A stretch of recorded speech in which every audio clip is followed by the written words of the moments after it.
So welcome guys to another video. This time we will be doing a review of the chapter 412 of HunterxHunter. And let's get right into it because it was a crazy chapter. It's a beautiful morning. The sun is shining on the black whale and approximately half a month has passed since the beginning of our journey. And God, let's be real, this is never really going to end, is it? And I'm fine by it, just give us more.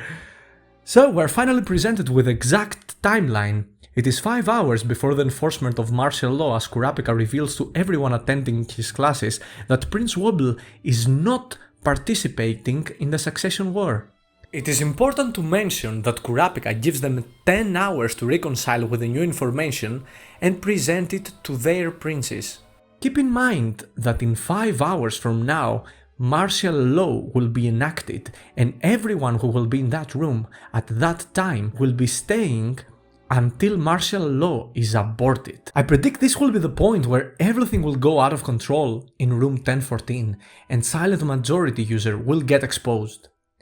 Then we go to a flashback approximately 2 days prior to Kurapika's announcement. At that point, Kurapika's team has concluded their conversation with Lonki. They now know that Beyond's children act like human sacrifices that pose great threat to every prince. They want to find the ones that have Woble as a target and eliminate them.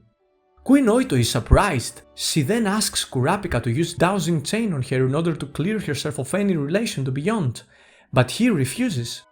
Then, through a conversation with Shimano, Bill and Kurapika get a hint that something is going all wrong with Queen Oito.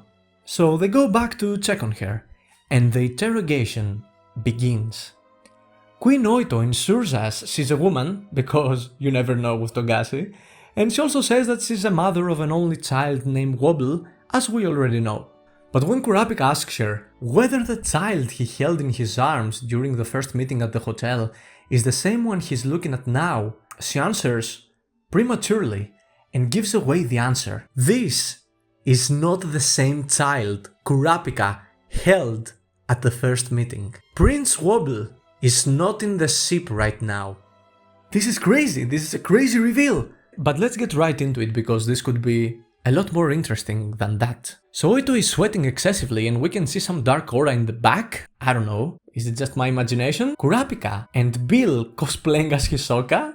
What the fuck? Explain to her that they got suspicious due to her inconsistent pronunciation when referring to Prince Woble. She used the female pronunciation before, but that changed after they set sail. She thought that they wouldn't notice, and she did it in order to be able to lie in front of the dowsing chain. But they noticed the difference in pronunciation, and they noticed her goal also. Kurapika then asks, "Where is your daughter? And whose son is this child?" She answers that she swapped her daughter with her nephew. The swap was done after the seed urn ceremony at the hotel. This is after Kurapika hugged Prince Woble. At the ceremony that came after, her nephew was present and not Prince Woble. And please keep that in mind because it's very important. Then the conversation cuts off to Babimya, guard of the first prince Benjamin, and Sakata, guard of the third prince Zhang Lei, who now know that Oito tells the truth with the help of Kurapika dowsing chain, of course. In the next page we can see the participants of Kurapika's lectures. Kurapika mentions that the operation might have been unsuccessful as only the guards of the second prince Camilla got fully convinced and left. Only they did not, because Sarahel, the biggest threat, is still there, more confused and alert than ever. The threat these guards pose will not be so easily avoided, Kurapika mentions. She also mentions Prince Katsu's letter. Well, I had forgotten about that. If you don't remember, it was a straight diss track for our boy Cherindrich. Kurapika also mentions that Queen Oito's nephew is exposed to no danger because it can be confirmed through biological means that he is not Prince Woble. However, Prince Woble is in grave danger, as he is defenseless to an attack by Beyond's children. The necessity to identify them has increased significantly, and Kurapika is convinced that he needs to speak directly to Beyond about this issue. Now the spotlight is going to the protagonist behind the scenes, the schemer, the puppet master, Beyond Netero. His long-awaited meetup is about to begin. A slow and agonizing introduction of this person ensues, and finally, he is revealed. It's the JoJo character, Kleopatros, or Cleo for short. I just forgot all about this character, man, until someone mentioned him in the comments. So this guy is the Supreme Magistrate at the Tier 1 Supreme Court aboard the Black Whale. He has somewhat of an ancient Egyptian outfit and seems to be having a long-lasting friendship with Beyond. So apparently Cleo in this situation seems to be working as Beyond's insider in Kakin's Supreme Court. He informs Beyond that all charges on his name have been dropped. Beyond mocks him by pointing out that the outcome was obvious, and then he asks about the cases he is suing. Apparently, he is suing for 1047 cases. Well, all of them got dismissed, and he's looking pretty surprised about the result. While he's blaming Cleo for this result, I'm reminded of another iconic duo that I miss a lot. And now we just need to see Cleo's stand at this point. So in his cases, Beyond is questioning the human rights in Kakin Empire. More specifically, the issue of equality between ordinary people and royalty.